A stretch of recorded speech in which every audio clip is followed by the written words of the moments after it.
one of my first job, I guess it was technically an internship, but it was at the Justice Department, and it was right around the time that Edward Snowden's revelations came out. And I remember going to coffee with like an attorney who was maybe the number 3 or number 4 at the Justice Department at that time.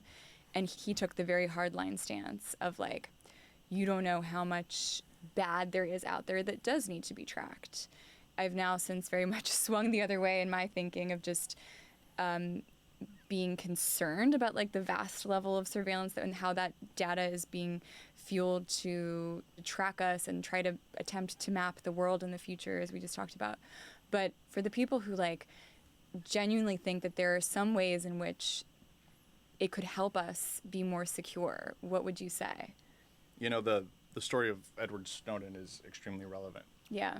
To this day, not only because we're kind of building the world that he tried to help us avoid, but in my opinion also because he's still, you know, an exile. Mm-hmm. And I read recently Henry David Thoreau's essay on civil disobedience mm-hmm. and the importance of having people act on their belief of what is right mm-hmm. and what civil rights should be, especially when government starts infringing upon our civil rights and our basic freedoms. And I think Snowden is exactly that kind of individual who took that stance.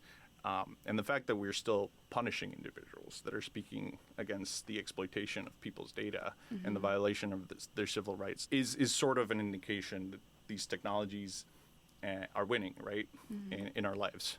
Snowden revealed the level that paranoia has, you know, permeated our society. Mm-hmm. Everyone is sort of constantly performing and spying on each other through social media.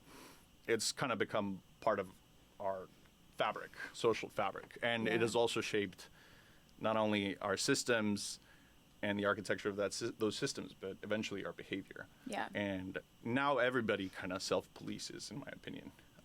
You know, their beliefs, who they assemble with. When I joined Palantir, I was not sufficiently literate about these subjects. But I think if I had been, you know, my decision to work there would have been very different.